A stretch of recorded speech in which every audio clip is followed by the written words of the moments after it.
viendo la entrada de marcas de alcoholes que no tienen alcohol, los que sean los 00, los de baja graduación, que empieza, creo, a ser reflejo de los cambios de tendencia que estamos viendo en el mercado y que el consumidor está buscando otra cosa.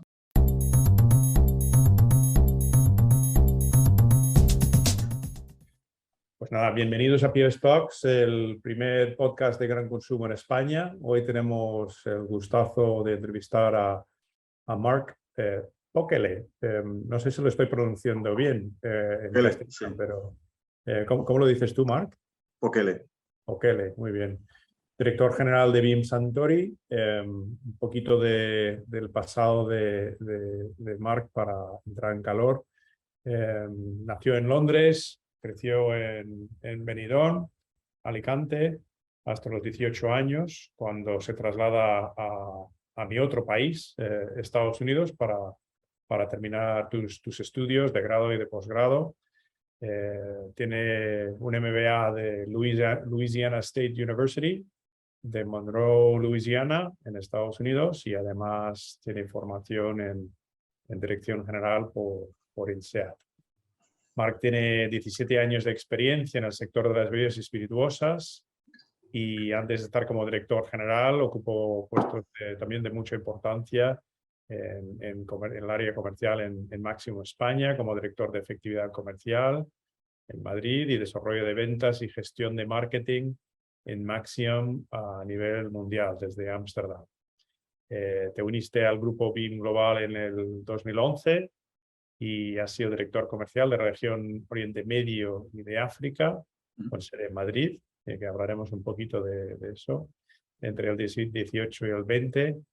Y además me contaste cuando nos conocimos una historia muy interesante sobre tu experiencia como director general de BIM Suntory en Sudáfrica, en la ciudad de El Cabo. O sea que es un gusto tenerte aquí con nosotros, Mark, y esperamos disfrutar ahí de toda esta aventura de vida y carrera profesional que has tenido. Es un placer tenerte.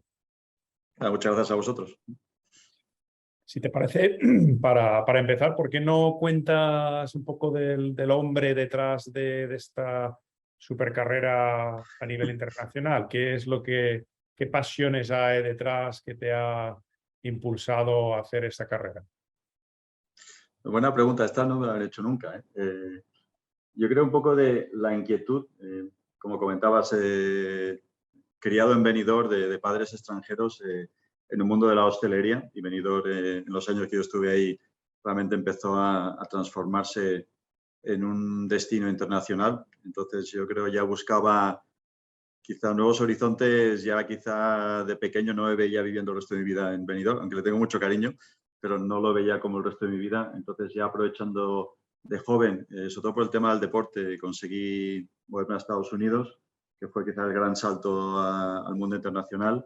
Y ya me quedé en Estados Unidos, acabé lo que es el high school americano, empecé a hacer la carrera ahí y por suerte tuve una beca de deporte y acabé en Luisiana por esa razón. Y ahí estuve prácticamente en Estados Unidos, tenía casi 9 años. Y luego a partir de ahí la situación en esos tiempos en España estaba complicada. Entonces me animé a irme a UK. No había vivido nunca, aparte de ser británico de nacimiento, no había vivido nunca en UK.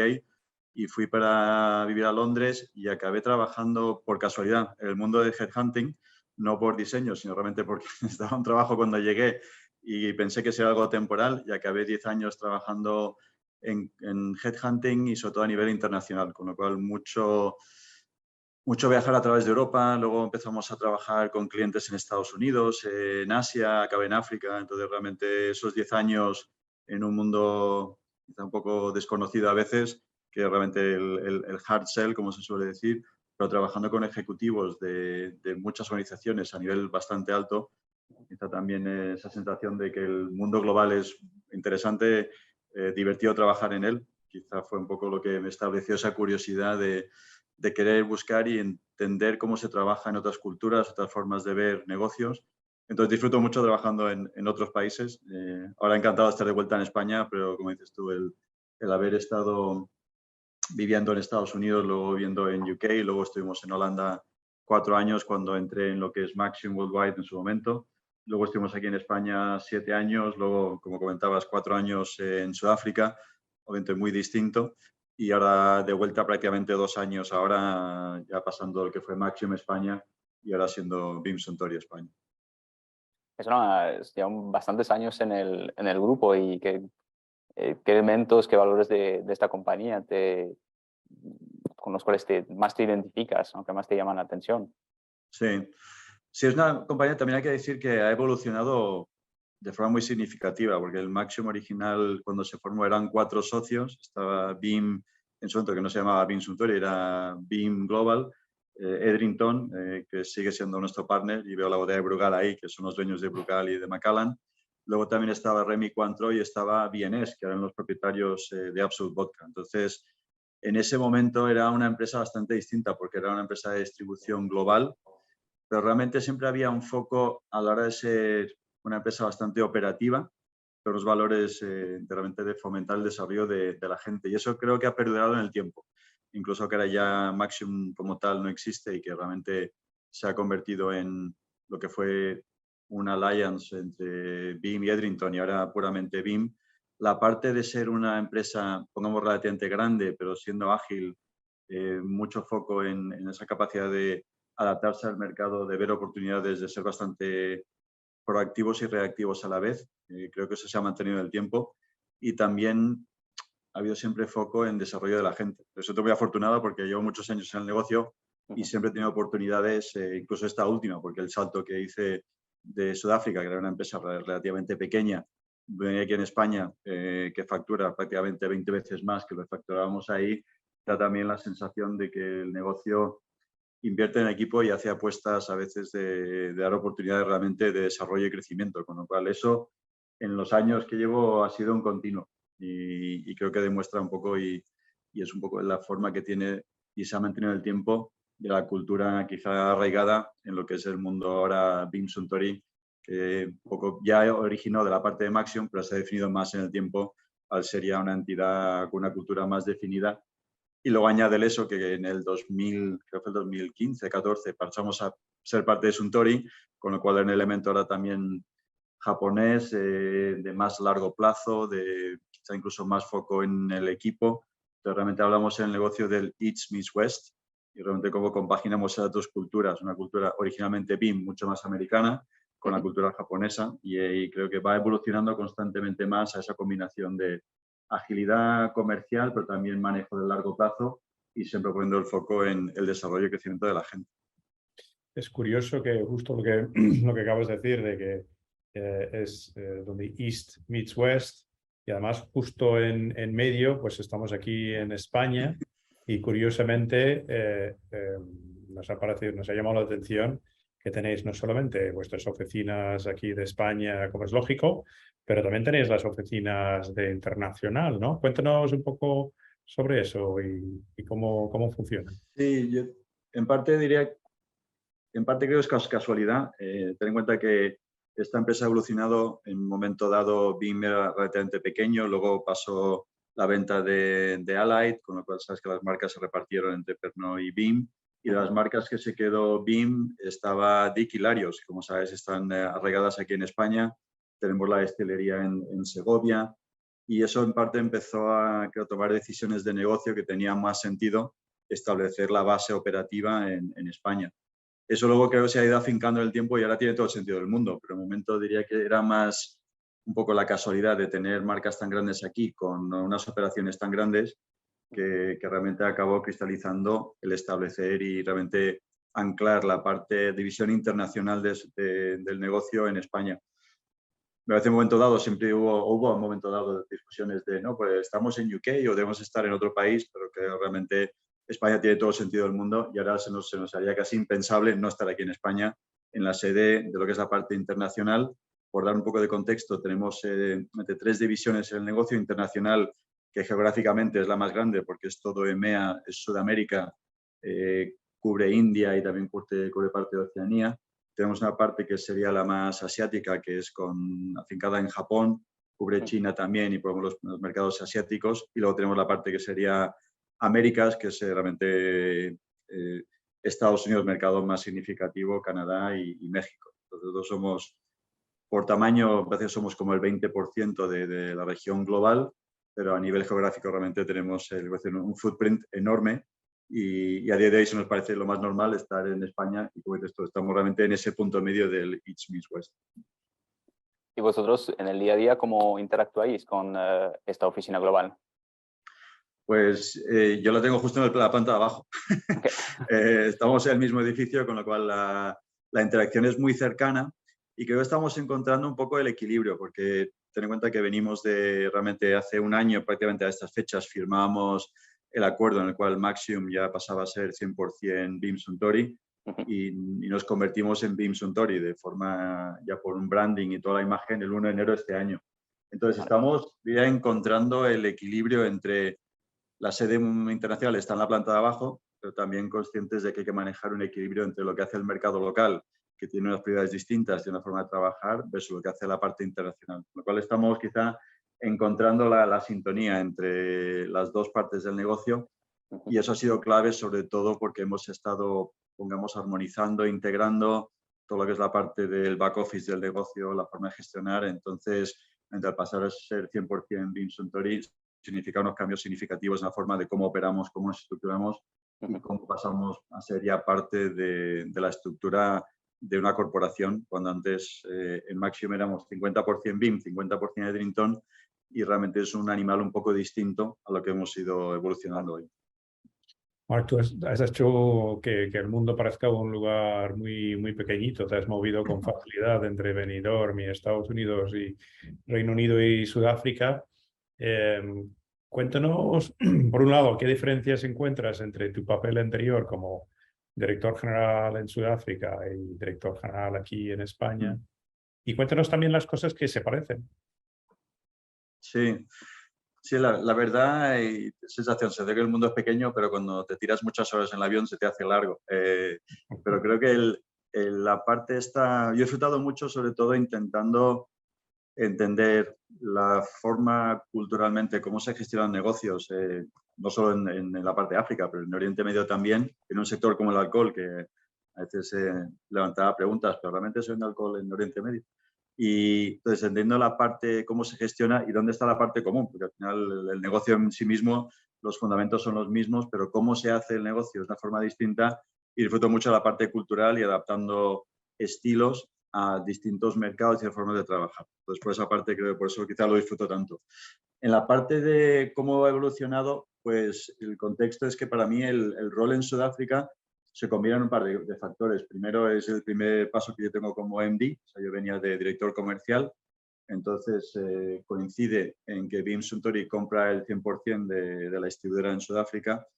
Entonces se juntan un nuevo MD con un negocio nuevo completamente. Entonces fue realmente un viaje de transformación, tanto personal como de negocio, de empezar a establecer unas bases estratégicas de negocio, empezar a formalizar y a tener un poco de estructuras más corporativas cuando veníamos de un negocio que había sido fundado por dos emprendedores, pero que realmente no tenían una visión a largo plazo, no había una estrategia bien definida de las marcas, no teníamos una estructura organizada para realmente empezar a establecer lo que serían bases de un negocio que luego encaja en la parte corporativa. Entonces, ese viaje que realmente por temas de una oportunidad que surgió en España duró, no llegó a 2 años y me pilló también la pandemia en Sudáfrica. Fue una pandemia muy dura porque era una pandemia sin alcohol. Entonces, cuando nos encerraban también prohibían la venta de alcohol. Entonces, también hubo momentos complicados con un equipo de 50 personas. ¿Qué haces con ellos si no puedes vender? Entonces, esa parte fue realmente de aprendizaje para mí, un nuevo rol de MD, también con un equipo nuevo y empezando a establecer las bases. Luego vengo aquí en España, es un negocio establecido con 220 personas. Esta es en el top 3 del segmento aquí en España, con muchos años de historia en el mercado y realmente quizá un viaje distinto de encontrarme un negocio que en algunas áreas estaba muy avanzado y otras áreas que veía oportunidades de mejora significativa, lo cual era más quizá un viaje de transformación y evolución de negocio versus lo que en Sudáfrica era empezar prácticamente de cero. Entonces, dos retos distintos. Ya digo, ya en estos días se marcan 2 años desde que llegué aquí, con lo cual llevo 4 años de MD, 2 en un mercado pequeñito, estableciendo una base de negocio y 2 años en un segmento aquí en España ya muy establecido, con una empresa significativamente mucho más grande a nivel de facturación, con retos a veces similares y a veces distintos. Entonces, como todo, cada viaje para mí tiene cosas comunes y cosas que lo hacen particulares de cada uno. Y aquí en España, ¿cuáles son vuestras grandes oportunidades, siendo el mercado más, digamos, más maduro, más establecido que comentabas? Sí. Sí, una de las oportunidades más grandes que hemos visto ha sido quizá parte de la transformación comercial. Aquí una de las cosas que me di cuenta, ten en cuenta que había trabajado en Maxium España hace 10 años, Vale. y ahora lo que me encontré un mercado, hablamos de un mercado omnicanal, en el cual ya no hay líneas entre lo que hace un retailer, un mayorista, un cash and carry. Te das cuenta que todos los segmentos se cruzan entre ellos. Creo que la pandemia ha acelerado esa fusión de canales, con lo cual veíamos una oportunidad comercialmente de estructurarnos y mirar el mercado desde la omnicanalidad, lo cual también es importante a la hora de armonizar condiciones entre clientes, entre canales. Entonces, mucho trabajo se ha realizado en esa área para esa armonización y transformación comercial. Por parte de las marcas, sobre todo en la parte de BIM, tenemos Dick y Larios, que son marcas que quizá históricamente no han tenido todo el amor que se les podía dar, lo cual, marcas que quizás se percibían más de valor y no éramos capaces de transmitir la calidad de producto que tenemos. Invito a cualquiera que esté escuchando el podcast de ir a Segovia y visitar la destilería y nos damos cuenta que tenemos un producto excepcional y una calidad de producción.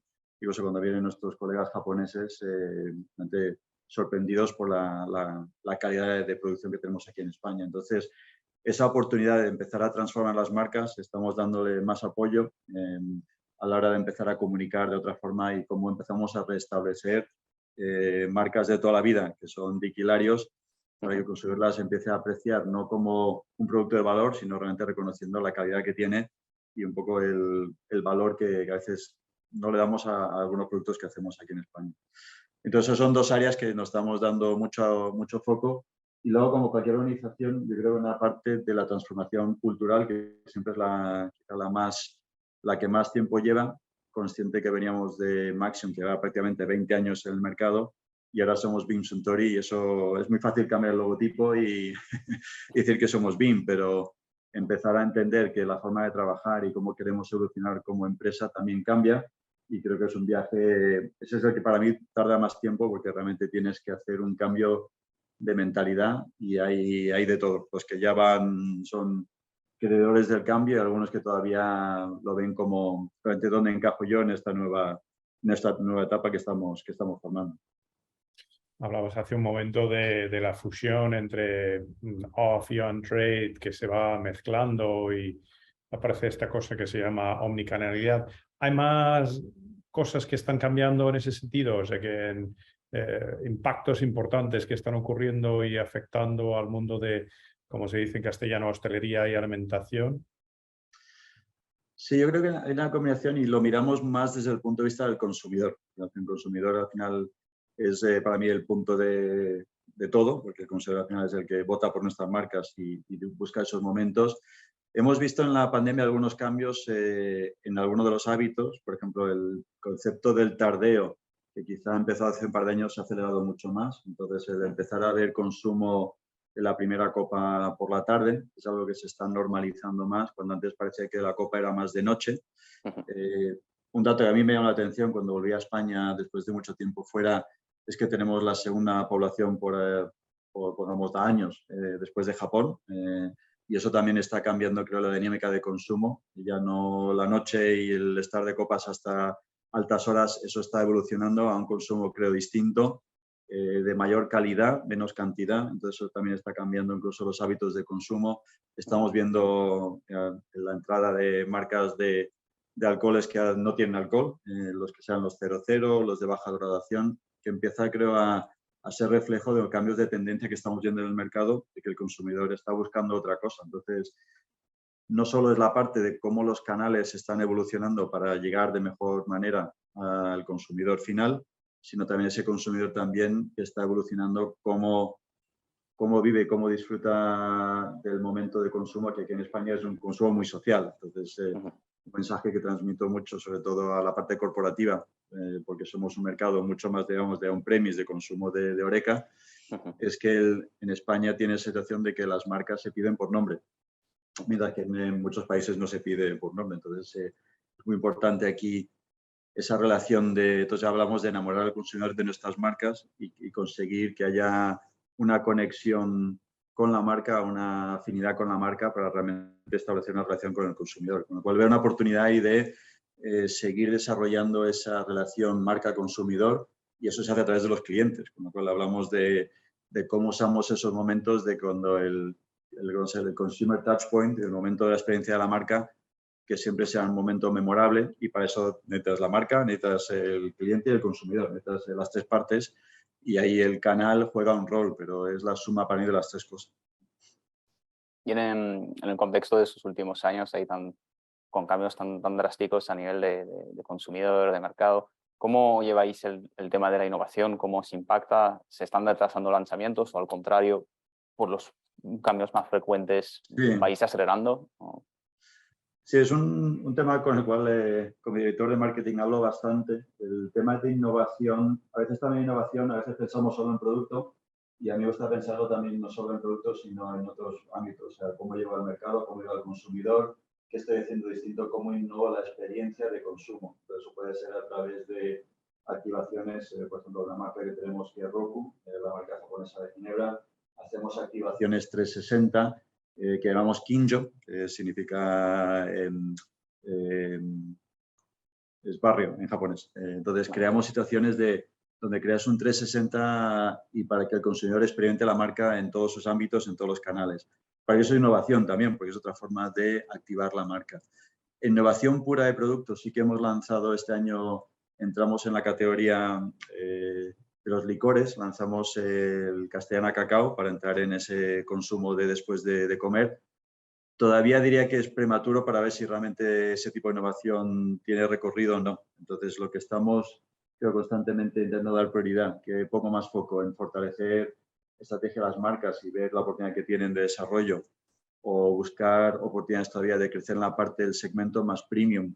Aquí en España, a través de Trinton, tenemos Macallan, que creo que juega un rol muy distinto al que jugaría un Dick, por ejemplo. Entonces, también viendo oportunidades de cómo, desde el punto de innovación, te vas a la parte más de expresiones limitadas. Hace poco lanzamos algunos productos de 30 a 40 años, con lo cual la innovación, a veces pienso las acciones que hablamos solo de producto nuevo, cuando realmente a veces lo miro desde un punto de vista más amplio de innovación hasta el punto de experiencia de consumidor y en base a ello qué podemos hacer distinto que igual no hacen otros. Entonces, bueno, que es respuesta larga a una pregunta, pero sí que veo innovación como una pata, pero no solo en lo que es producto, el lanzamiento de productos, sino en algo mucho más amplio.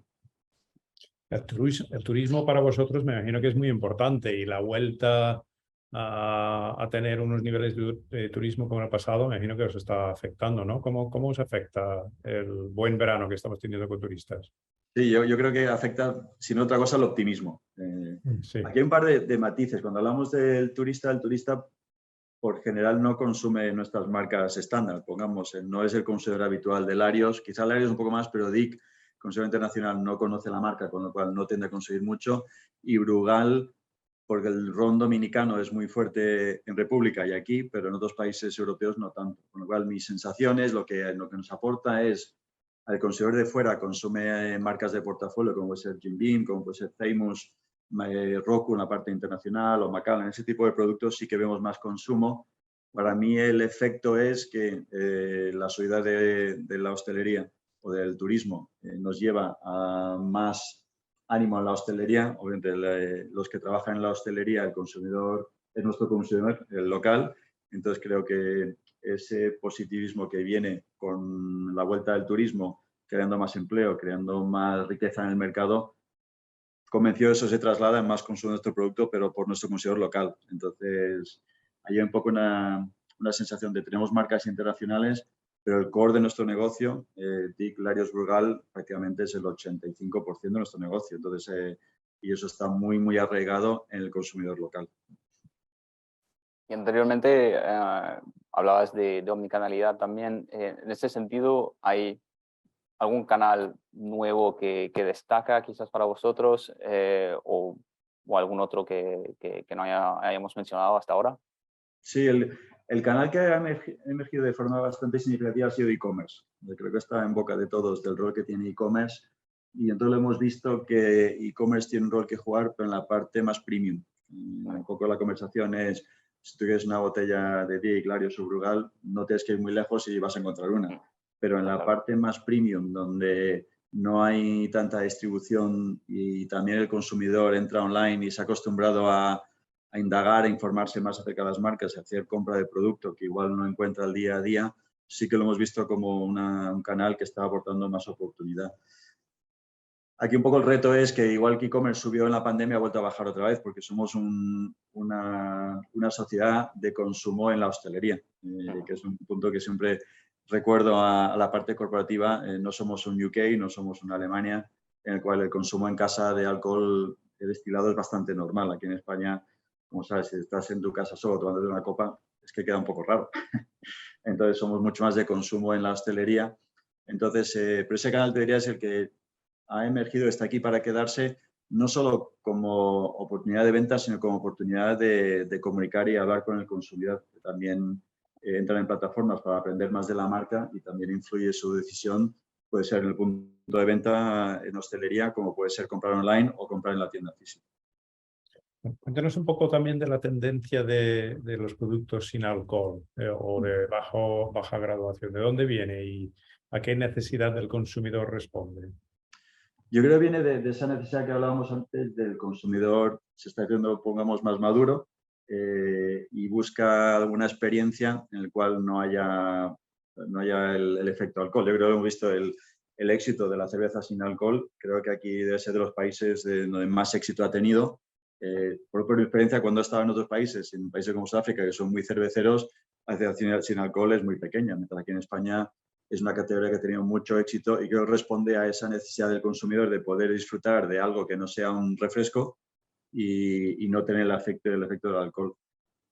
Yo creo que estamos toda la industria mirando un poco cómo evoluciona. Yo sé que nuestra competencia ha lanzado productos, parece que van bastante bien, sigue siendo un nicho dentro de una categoría muy grande, pero para mí tiene sentido porque está respondiendo a algo que te pide el consumidor y estás entrando con una oferta que complementa su repertorio de elección a la hora de tomar y disfrutar del producto en el punto de venta. Entonces, creo que es normal y creo que nos tenemos que adaptar más y más a qué nos pide el consumidor y cómo podemos con nuestras categorías, nuestras marcas, crearles oportunidades y momentos de consumo.